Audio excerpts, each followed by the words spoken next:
Hello and welcome to the programme where you really might be able to do something to help stop crime.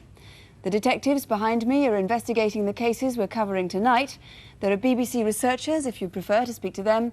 And of course, your call will, if you wish, be completely confidential. Almost 2,000 viewers rang in after last month's programme. 70 of those calls were about the murder of Diane Sendall, a florist from Seacombe on the Wirral. On the 1st of August, Diane's van ran out of petrol in the centre of Birkenhead, and her body was found nearby next morning. On Tuesday, a 29-year-old man from Birkenhead was remanded in custody, charged with Diane's murder. And 250 people called us about this picture. It's thought to be the face of the man who killed Alison Day in East London, Marty Tamboza, a Dutch schoolgirl, and Anne Locke, a television secretary. Detectives say they were delighted that so many viewers tried to help. They've eliminated about 50 leads on who the impression might be, but there are many more to go yet. You may recall last month's reconstruction of the murder of Che Keng Hong, a Chinese restaurateur. He was murdered in his home in Holloway, and luncheon vouchers like these were among things that were stolen. Well, a viewer called and led police to where he'd seen a pile of vouchers on the night of the murder outside Drayton Park Station in London. It was a Monday night in August and only half a mile from the murder scene. Now, if you were at Drayton Park Station or using these phone boxes, the night was Monday, August the 11th, especially if you saw the vouchers. Please do call us. Don't worry if you picked the vouchers up and took them home. The police aren't remotely interested in that. They want to catch a murderer. So here's the number. If there's any way that you think you can help, please call 01 811 8055. And also last month, we asked for your help to solve a series of burglaries at museums across Yorkshire and the Midlands.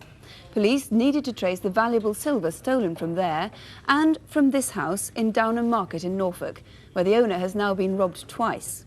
Well, we had possible sightings of the silver in markets all over the country, and even one person who thinks they saw a missing chain in San Francisco. Those are all being checked out, and of course we will report back. And 1 year on, a result from Crimewatch last October. This man robbing building societies in North London turned out to be a 31-year-old decorator from Finsbury Park. He was recognised by a viewer, and within 24 hours of the programme he'd been arrested and charged with 7 robberies and a burglary. He's now begun a jail sentence of 6 years. Incidentally, people always wonder what the difference is between robbery and burglary. Well, burglary simply means trespassing or breaking into premises to commit an offence, like stealing, and robbery is actually stealing from somebody while threatening them or using force. So now you know. Now to the first of this month's reconstructions. It's a crime that's been in the news again tonight. It was a week ago that Karen Hadaway and Nicola Fellows went missing. At about this time, search parties were setting out to look for them. Sussex police have helped us, with the family's consent, to reconstruct what's known so far. It may be that their killer was a local man, perhaps he even knew the girls, but he could have come from anywhere at all. What's not in doubt is that last Thursday he was in Brighton. The Moulscombe estate lies across the A27 Brighton to Lewes Road. Just opposite is Wild Park. This is where last Friday afternoon 2 local teenagers had come to search the undergrowth in response to police appeals for help. And this is where they found the bodies of the 2 girls in a play den deep inside the undergrowth. Right, good morning, ladies and gentlemen. The information from the public continues to flow in. It's now day 5 of the inquiry. We increased the team again today. We seem to be increasing it almost daily now. This is the largest investigation in Sussex since the Brighton bombing. Already 10,000 people have been interviewed and 4,000 homes have been visited. There were a number of new sightings of the 2 girls up until about 6:30 p.m. Unfortunately, we still have not got a sighting of these girls going into that park. Newick Road, East Moulscombe. At 5 last Thursday afternoon, the girls were playing with a group of friends outside a neighbour's house. Soon after, they made their way from Newick Road here across the A27 to Wild Park. A park policeman clearly remembers seeing them, even though the girls were forbidden to come here by their parents. 5:15 last Thursday, I was walking through the park. I saw 2 girls under the tree, swinging on the tree. Like four. I approached them and told them, asked them what they was doing up there. Now, come on, what are you doing up there? Playing. Before going to hurt yourself. That was 5:15, and this is the last precise timing police have. Sometime in the next half hour, the girls crossed back over the main A27. At roughly 5:45, they were outside the fish and chip shop in Barkham Road. Next, they were seen going down the subway that leads back to the Wild Park side of the road. It was now 6 to 6:15. Anyway, you're going to the wild park. From the subway, they must have headed up Colddean Lane towards another fish and chip shop. This girl, 16-year-old Tracy Cox, is the next witness. She noticed the girls, whom she knew, outside the shop, and as she left, she spoke to them. Tracy then walked with them back over the main road and into the estate. Police are anxious to establish precise timings.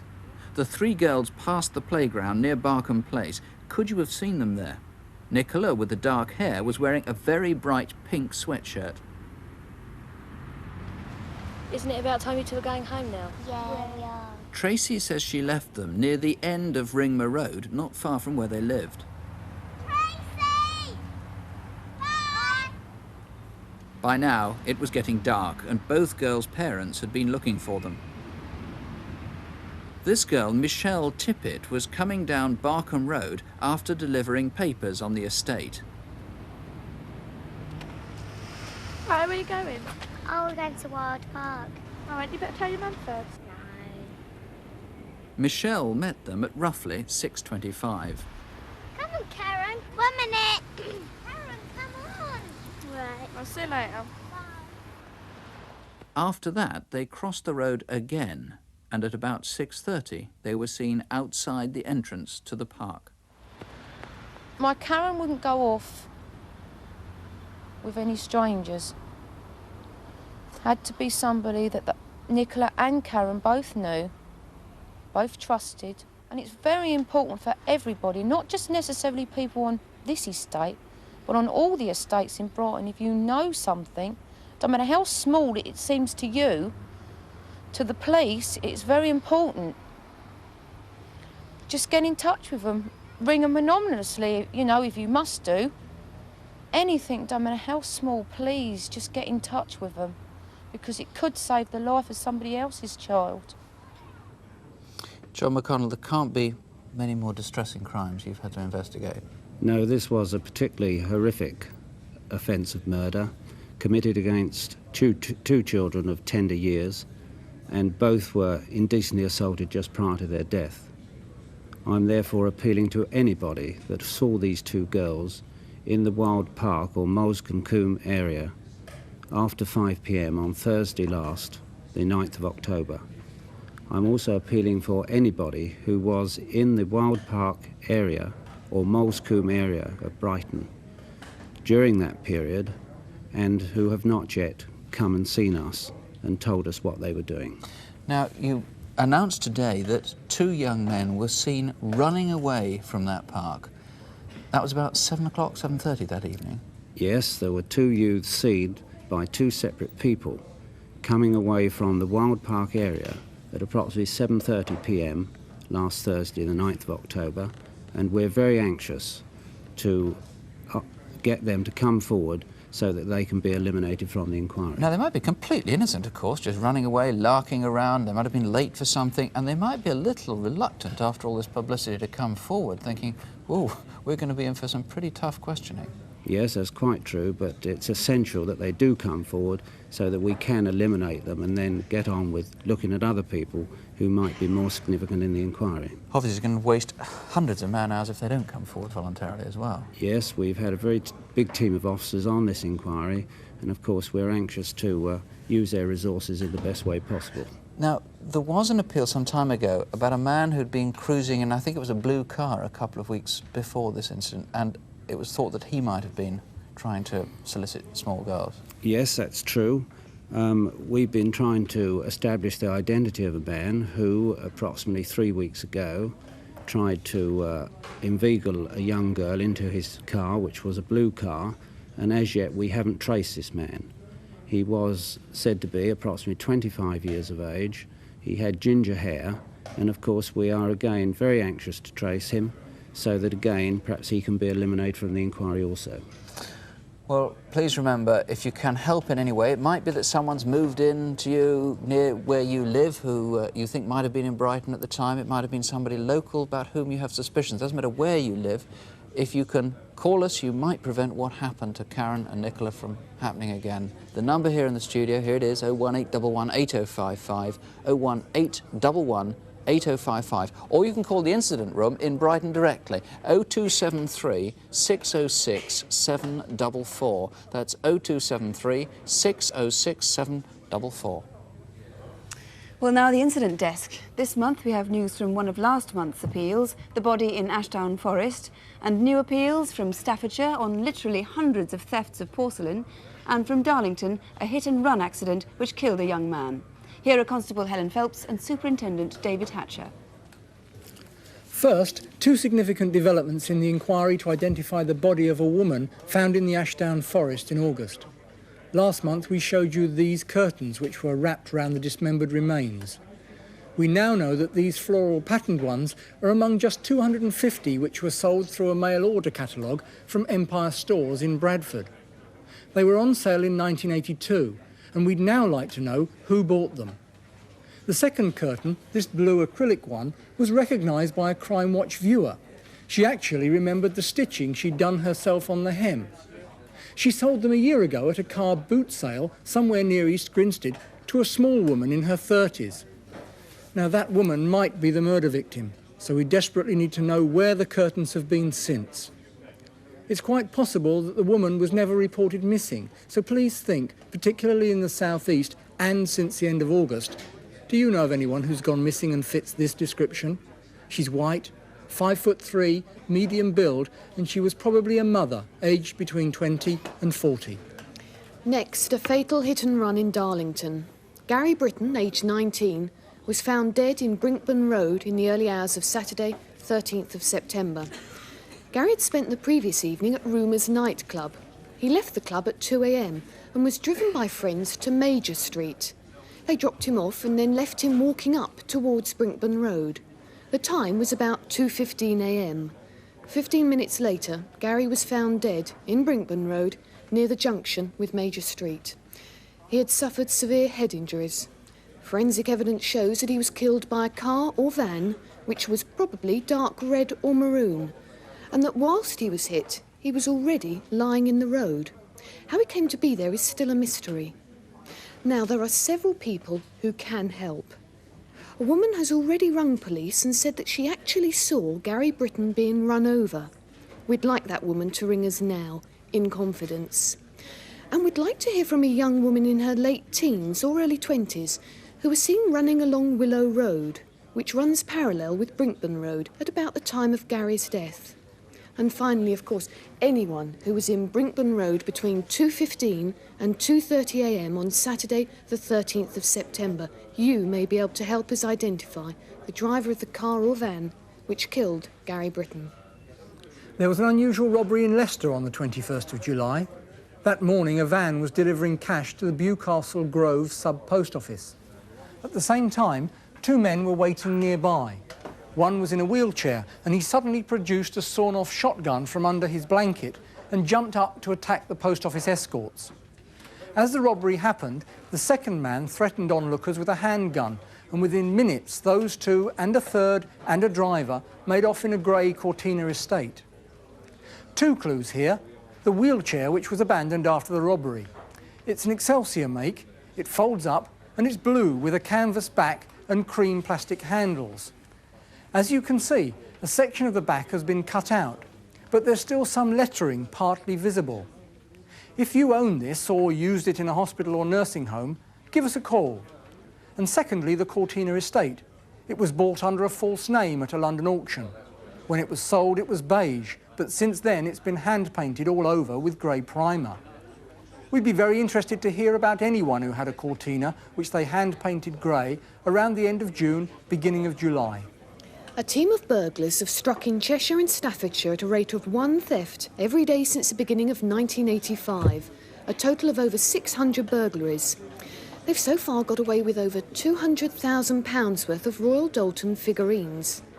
The gang pick on houses where the figures can be seen from outside. These are typical of the ones that have been stolen. This is Jack Point, the court jester, a rare piece worth £650. And this is one of the more common pieces, Winston Churchill, worth just £50. We particularly want to hear from antique dealers or specialised Royal Doulton dealers who have been offered such objects over the last 18 months. And if you own a Royal Doulton, don't display it in the window. Put a distinguishing mark on it. And if you are getting it valued, only go to a registered dealer. Finally, take a look at these antique matchboxes. They're practically all that's left of a lifetime collection which was stolen from an elderly lady in Lancashire. She's in her late 70s and lives with her older sister. On Friday the 11th of July, the first time they'd been out for months, thieves smashed down their front door and took over 300 Vesta matchboxes. They date from 1875 to 1926, and the designs range from animals and shells to musical instruments. And early advertising logos, like this one for Bass Pale Ale. The brass elephant's head with ivory tusks is identical to about 20 which were stolen. And this is an early advertisement for the Canadian Pacific Shipping Company. It took a range of these bearing the names of different shipping companies. In all, about £3,000 worth were stolen, but their owner, who travelled the country building up her collection, they're priceless. So if you've seen them, or if you can help with any of tonight's cases, please ring us. Here's the number, 01811 8055. That's 01811 8055. It's now nearly 12 weeks since Susie Lamplugh left her estate agent's office to meet a client and never returned. Perhaps the unusual nature of the crime, perhaps the fact that 25-year-old Susie was such an attractive, outgoing girl, kept the press constantly interested in her case. In fact, the stories about what happened to Susie are so many and varied that the facts have become somewhat obscured by rumour and gossip. The reconstruction you're about to see is based entirely on what is known, on police evidence and eyewitness reports. It begins in Putney, southwest London, on the morning of the day Susie disappeared. Monday, the 28th of July. Susanna was getting up in her flat in Disraeli Road in Putney. In the news, the Queen's private secretary has rejected claims by the Sunday Times that there have been differences between the palace and the Prime Minister over Mrs Thatcher's policies. In a letter to this morning's Times, he says the Queen's press secretary Michael Shea did speak to the... Susie shared her flat with a lodger, Nick Bryant. Hi, Susie, I'm off. Oh, hi, you're up early. Would you like a cup of tea before you go? I can't. I've got an 8:30 meeting this morning. You going to be in tonight? Yeah, I expect so. I'll see you later. Oh, by the way, have you left the ironing board up? Yes, it's in the sitting room. Great. Okay, see you tonight. Bye. Have a nice day.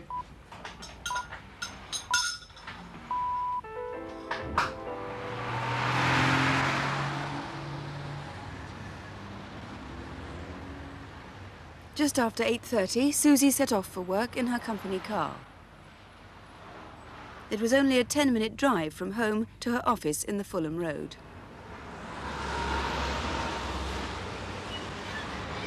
Hello, this is Susanna Lamplugh from Sturgis in Fulham. Did you receive our details that we sent through to you? Oh, good. Did you see anything? Susanna had worked for Sturgis estate agents as a negotiator for just over a year. It's a two-bedroom house. Her job involved taking on new clients and showing them round properties. Sometimes she'd have as many as 6 houses to show in a day. Okay. On this Monday, she left the office at 20 to 1, and as was often the case, she told no one where she was going or when she'd be back. As well as her own keys and purse, she took with her property details and keys for a house in Shorolds Road, number 37. Exactly what happened after Susie left her office isn't clear. There's no doubt she went to Shorolds Road, but in fact there are 3 streets in Fulham which provide vital sightings.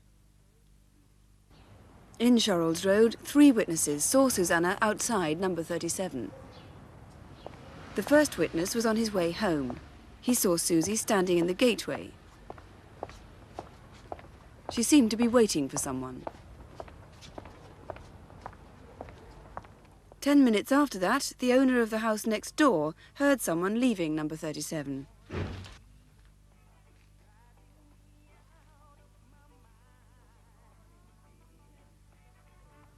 That brief glimpse led to this artist's impression. At about the same time, Nicholas Doyle was on his way to the nearby North End Road market.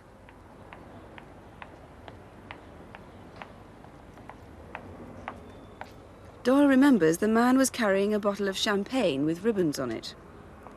From his description, police later produced this identikit picture of the man. But strangely, Susie's car was never seen in Shorrolds Road. A number of people did see it a mile away in Stevenage Road. It's a 5-minute drive from Sturgis, and it was exactly 5 minutes after she'd left the office that the first sighting came. At 12:45, as Wendy Jones was leaving home to go shopping, she noticed the white Ford Fiesta parked immediately opposite her house. Just before 2, a taxi driver who lived close by also noticed the car. By 3:30, Wendy Jones was back and the car was still in exactly the same place, slightly overlapping the entrance to a neighbour's garage.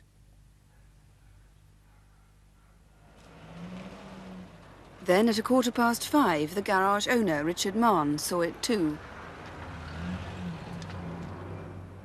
Other witnesses remember the car in the same position. It seems it was there all afternoon.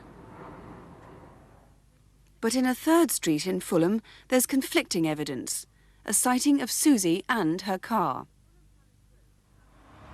The Fulham Palace Road is about half a mile from Stevenage Road. At about 2:45, Barbara Whitfield, a friend of Susanna's, was cycling to a business appointment. She has no doubt she saw Susie driving towards her.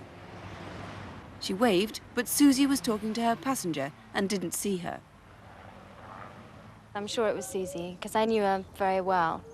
At the time, I was convinced it was her car as well, although it conceivably could be one that was just similar. They're quite common.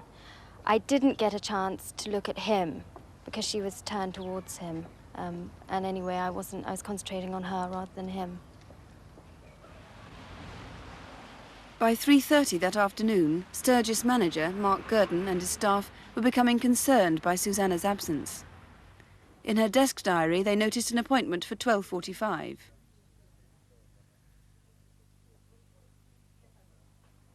To start off with, I personally went round to 37 Shorrolds Road to see if she perhaps got herself locked in or something like that.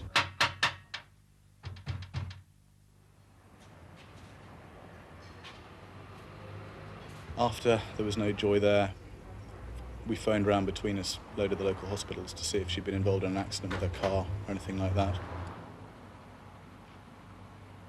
We continued to do that actually for a few hours because obviously she could have gone to Putney or where she lived, so we checked with those hospitals. Finally, before actually officially reporting her missing to the police, we phoned her mother just to check to see if she'd gone home. She hadn't gone there. And obviously by that stage we were very concerned and phoned at about 5:30 to the police to report her officially missing. Be on the lookout for a white Ford Fiesta, registration mark B Bravo 396 G Golf A Alpha N November. It's concerned in an abduction from... At 9 o'clock, police began a street search for Susie's car. It was still parked in the same place in Stevenage Road. Fulham receiving. Go ahead.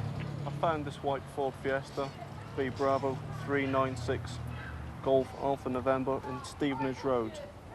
Can you inform the CID, please? The driver's door was unlocked and inside was her purse, but neither her own keys nor the keys to 37 Shorrolds Road have yet been found. The driving seat was pushed back from Susie's normal driving position. This picture was taken on Saturday night, just 2 days before she disappeared. Susie Lamplugh has now been missing for 81 days. Well, Detective Superintendent Carter, one of the strangest things is that, as we can see from the map, she parked her car in Stevenage Road and yet she was going to an appointment in Chorrells Road. Why do you think that was? That is right. It takes exactly 5 minutes from where she parked her car on Stevenage Road to Chorrells Road. And we know that she arrived there, or the car was definitely seen at 12:45. What about the sighting of her, the third sighting at about 2:45 by a friend of hers in the Fulham Palace Road? How do you account for that? Well, Miss Whitford is the only witness throughout this inquiry who actually knows, so of course her sighting has to be taken very seriously. It's a complete mystery. It was the last time she was seen alive, too. That is the last time, yes. What about the keys to 37 Chorrells Road and the property details? They've never been found, have they? No, when she left the company, she took keys to the property of number 37 on this distinctive yellow fob. We still haven't found that. So perhaps somebody might have seen that. Could we have your description again of the man that Mr. Doyle saw? I gather you're much happier with the description you got from him than perhaps the one that got more publicity of Mr. Kipper earlier on. Yes, we're looking for a type. I'm asking that people look for a type. He's aged 25 to 30. He has a dark complexion and we believe probably a broken nose. He has dark hair which is swept back and he was immaculately dressed in a charcoal dark suit. Do you think Susie knew him?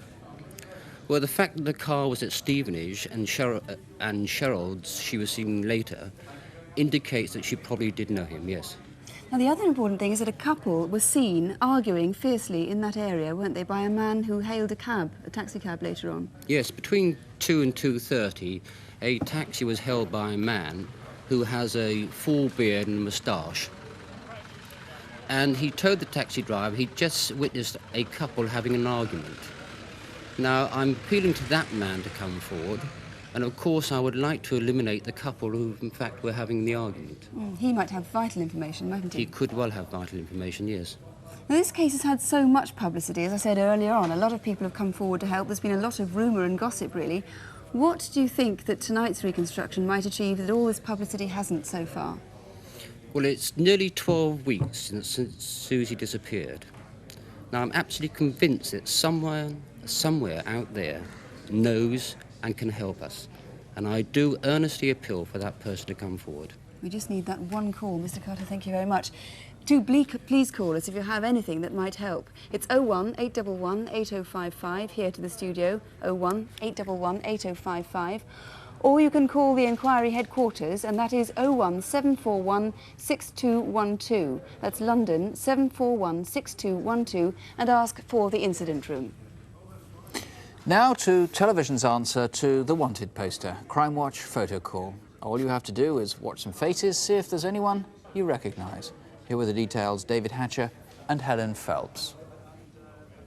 First on this month's photo call, Rifat Mehmet, a convicted criminal who until a week ago was serving an 18-year sentence for armed robbery and assault.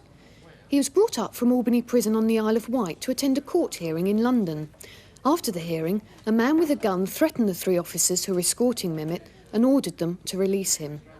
During the escape, Mehmet tried to slash one of the warders with a Stanley knife blade, and then the 2 of them made off in a blue Ford Sierra. Rifat Mehmet is 29 and 5'10". If you see him, don't approach him. He's a dangerous man. But if you know where he is, ring us. We want to interview Michael Portus. He worked on the south coast as a casino cashier, but he went sick on August the 12th and hasn't been seen since. The Sergeant York's casino in Brighton had £16,000 stolen, and the Hove Sporting Club lost £24,000 the same day. Portus is a professional gambler. He's 39, 5'9", and of slim build. He has no known girlfriends, and of course he may or may not still have the beard. Now to this man, Philip King, who we'd like to trace in connection with a murder inquiry. He's 19 and 5'8", with a gold upper front tooth and a definite Cockney accent. A man was stabbed to death after leaving a party in North London last August. 7 men are due to stand trial next month, and we need to interview Philip King before then. He sometimes uses the name Mark King, and sometimes wears glasses. He's been seen in Manchester and Birmingham, but he could also be in Bristol or the Walthamstow and Leighton area of London.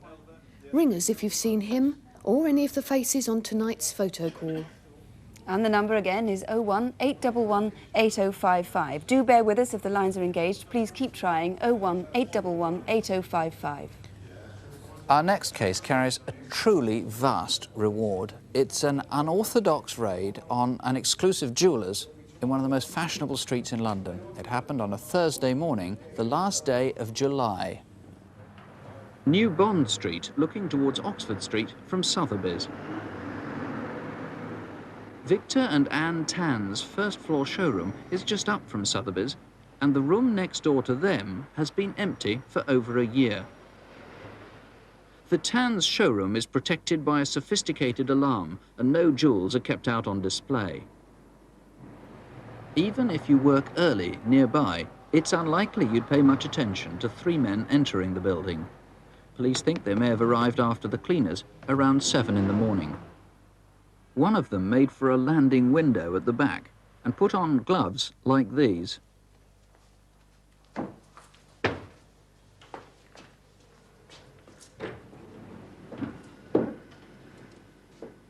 The paint on this drainpipe is non-drying.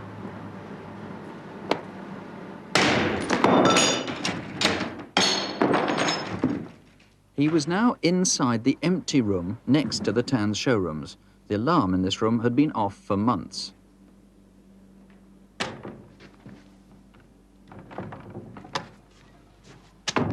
The robbers must have known there was now just a partition wall between them and the Tan's showrooms. This is an angle grinder with a carbon fibre blade. Any builder or hire shop has them.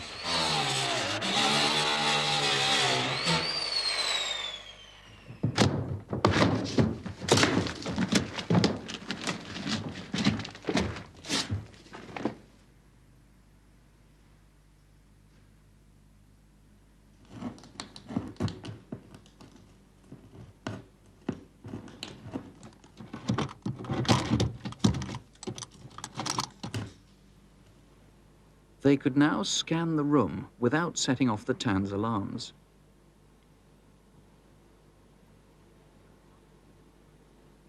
A carpenter's mitre block was glued on to hold the wall in place while they cut a doorway through the plaster. 10 o'clock, and Victor Tan's secretary arrived at work.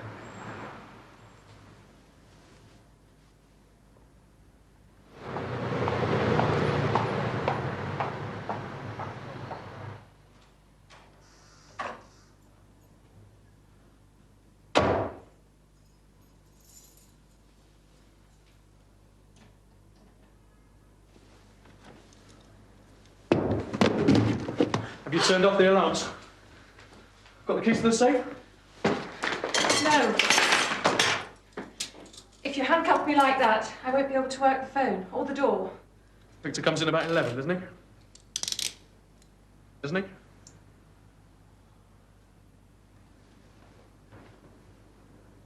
One hour to wait. To the secretary, the burglars seemed remarkably calm. She remembers one used the name George, and another was called Henry. Get over, Henry. Clean that mess up. And one man offered her red dentine chewing gum.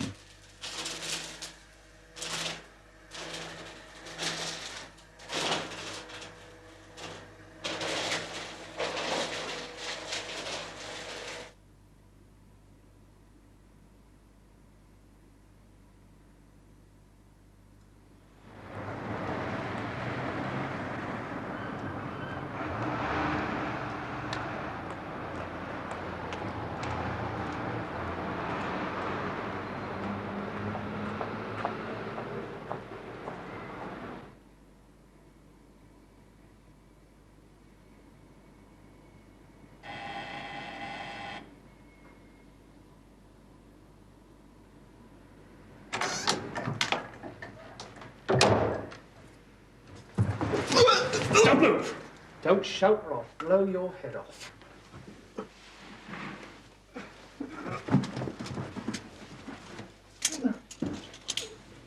Get the keys off him.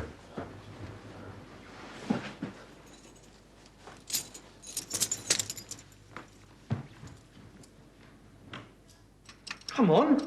I'm too nervous. You must be quiet. We won't take the watch. We're here to do a job.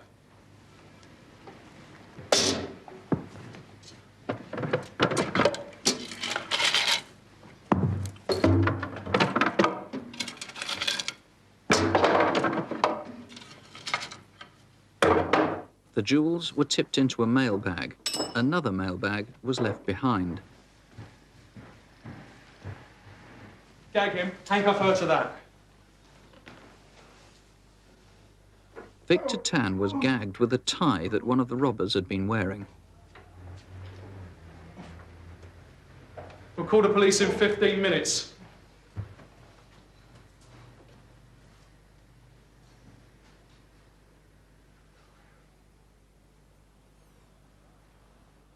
This is the man in charge of the case, Superintendent Hutchinson of the Central Robbery Squad. Did they, in fact, call the police afterwards? No, they didn't, Nick. Now, I gather you've been able to link this robbery with other robberies in the same area. Yes, there have been at least 3 similar robberies in the last 2 years in New Bond Street. All of them carry really big rewards, very, very big. Yes, substantial rewards. And I think it's true to say anybody who actually recovers the property and puts the perpetrators inside could pretty much retire for life on the reward proceeds. Yes, most certainly, if they give us information leading to the arrest of the people and also the recovery of their property. Now, talking of property, you've brought a veritable black museum in with you. Can you explain what all these items are, what you want to know about them? Yes, these are gloves, similar to the gloves worn by the robbers on the day in question. You can tell that from the paint marks on the wall, could you? That is correct, yes. And also they may have had a T on the back of the glove. That is a disc similar to the disc that was used for cutting. That is the actual mitre block with the super glue on it that was used to push in the panel.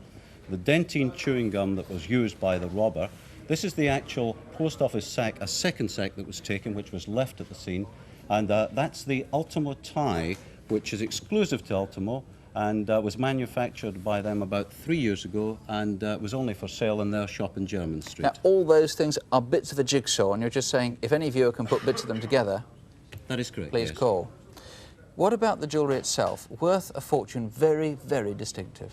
Yes, there's a diamond butterfly brooch, a ruby and diamond ring, and a diamond triple clip brooch, and a sapphire and diamond bracelet. Now, these items of jewellery are 1930s Art Deco. Now, they were purchased from Sotheby's and are unique themselves. Broken up, they mean nothing, but to a jeweller, obviously, they're very identifiable. And presumably, because they're so valuable, they wouldn't be broken up, which is most unlikely. That's correct. Right. The number to call if you can help is 01811 8055, or you can call the Robbery Squad direct on London 230 2061. That's 01 230 2061. And that's it for this month. Do keep trying if you've had difficulties getting through. Remember, the numbers are on CFAX on page 186 if you have that. Or you can write to us at Crimewatch UK, BBC Television, London W12 8QT. We'll be back to give you an update at about 11:15. In fact, I can tell you already that one of the calls we've had has given a new sighting of 2 young men running away from that park in Brighton where the 2 girls were found dead. We'll have more details in Crimewatch Update, and if that's beyond your bedtime, well, don't have nightmares, do please sleep well. Good night. Good night.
Hello and welcome back. Nearly 2 hours ago, we were asking you to call us if you recognised any of the features of major crimes we've reconstructed. The disappearance of the estate agent, Susie Lamplugh, a £250,000 jewellery raid in London's Bond Street. Or did you know anyone among the gallery of faces in our photo call? The first crime we reconstructed tonight was that dreadful killing of the two young girls in Brighton. We've had a lot of calls on that. The man who's been taking them is Detective Chief Superintendent John McConnell. Firstly, we announced just at the end of the main programme you got an important new sighting of two young men running away from the scene of the crime. Yes, we've had a member of the public come forward to tell us that between 7 p.m. and 7:30 p.m. last Thursday, he saw two youths in the Wild Park, and this does corroborate the other information given to us by the two other persons. How good is this information? How important is it? Well, certainly this man tonight has given us quite a good description of the two youths, and I'm sure when we see him tomorrow that he will probably be able to elaborate on that. So you still need any young men aged between, say, 15 and 25 who might have been running away from the park on that night, for any innocent reason, to come forward so that they can be eliminated? Yes, we most certainly do. Anybody that was seen coming from that park, a youth who was running over the road into the Moulsecoombe area, we would like him to come forward. Now, you've had a lot of calls, not just here, I know, but at the Brighton incident room. What sort of information have they been having? We've had a lot of response in relation to the blue car, and although at the present time no connection has been established with the blue car and the death of these two girls, these sightings will be followed up. But what we're really after is positive sightings of the two girls in the Wild Park or Moulsecoombe area from 5 p.m. last Thursday evening. All right.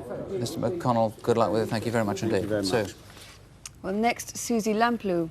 If you saw our reconstruction, you'll remember that Susie, an estate agent in southwest London, left her office just before lunchtime on Monday, the 28th of July. Her diary showed she'd had an appointment with a man whose name has since become all too familiar. But precisely who Mr. Kipper might be and where Susie went has remained a mystery. Mr. Carter, you have actually had a lot of calls. Anything useful? Yes, we've had a marvellous response, but we're obviously still checking out things. But I'm still very anxious to trace the man who held the taxi in Findlay Street and also the couple that man saw arguing in Findlay Street. Well, if anyone has vital information to give you, it's that man who hailed that taxicab in Findlay Road, isn't it? Yes. Can we have his description very briefly again? Yes, aged about 40 with a full beard and moustache. Right, we need that crucial call, Mr. Carter. Let's hope we get it, thanks. Now, that jewel raid in Bond Street. On July the 31st, three men broke into some rooms next door to an exclusive showroom and burst in on a member of the staff. Have you turned off the alarms? Got the keys to the safe? Victor comes in about 11, doesn't he? Chief Inspector. Doesn't he? There, they waited till the owner came, and at gunpoint they stole Art Deco jewellery worth £500,000. Mr. Hutchinson from the Metropolitan Police robbery squad, you took quite a lot of calls, but I think you've been a bit disappointed by the number. Yeah, the response has been reasonable. We've identified the gloves as being wicket-keepers' undergloves, and as far as the jewellery is concerned, we've had a number of calls on that.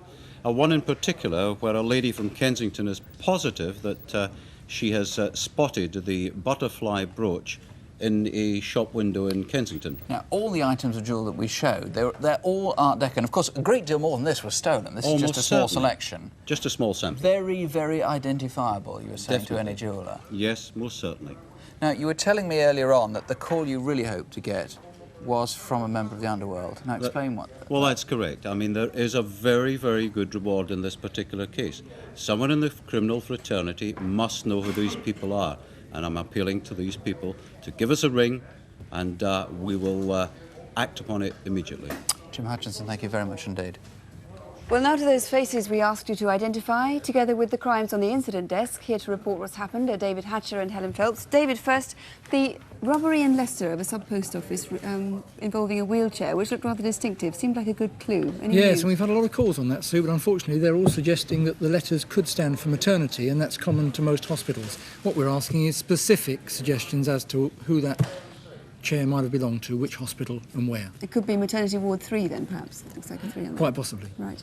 What about on the photo call? You were looking for a Michael Portis in connection with the theft of £40,000 from gaming clubs on the south coast. Yes, that's right. We've had a number of possible sightings of Mr Portis. One from a man who says he knows an acquaintance of Mr Portis and will lead us to him. It remains to be seen. But in connection with the original theft of £40,000, viewers may be interested to know that there's a £2,500 reward. Yes. So it may be worth their while to call us. And again, to remind us, he might not have that beard. Finally, those antique matchboxes, a lovely collection there that was stolen. Yes, that's right, 300 from 2 elderly ladies in Lancashire. We had a call with the lady who rang Hutton Police Headquarters saying that she'd seen some for sale in a boot sale and wouldn't leave her name. Please call again. If you'd prefer, please call and speak to me. Thank you. Thank you. David. We've been having musical chairs over here to get in place. Helen is now here, and you've brought one of these figures, these wonderful pottery figures that have been missing from raids, all taking Royal Doulton porcelain. That's right. This court jester has prompted 2 people from the Dundee area to phone in saying they've seen a similar figure for sale in their area. Dundee area? These things were stolen in Staffordshire and Cheshire, weren't they? 25 calls from people all over the country, sightings of these figures literally everywhere.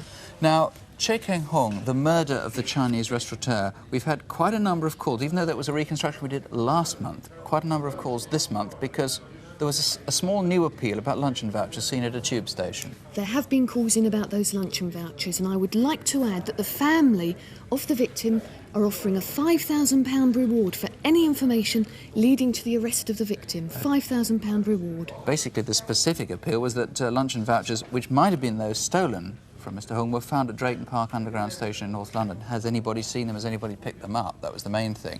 Now, the photo call, Rifat Mehmet was being hunted by police. We were told he's dangerous, don't approach him. Has anybody seen him? They have. Mehmet escaped in London, and it appears he remained there from the sightings we've had. One sighting has included him and his accomplice. Right. Philip King was the other man. This photograph prompted a marvellous response, not only of sightings, but of a building up of a picture of his past and present activities. Good news for the officer hunting him. Indeed, he's wanted in connection with a murder inquiry. Right, Alan, thank you. Well, if you can help on any of these crimes, please do call us now. The lines here are still open and they will be open until midnight. The number 01811 8055. In a few seconds, we'll give you a list of local numbers you can ring at any time, and please feel free to write to us. The address is Crimewatch UK, BBC TV, London W12 8QT. As always, we'll be back in a month from now.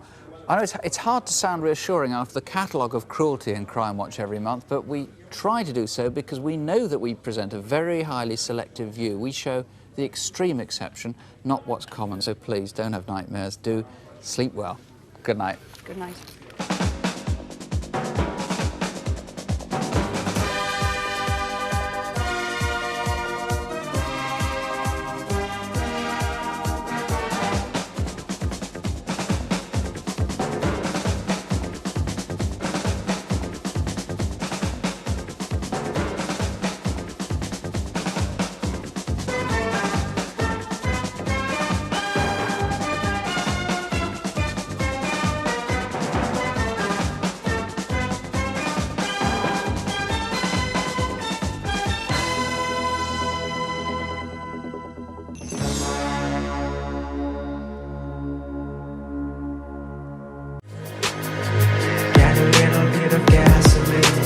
Welcome to another crime scene.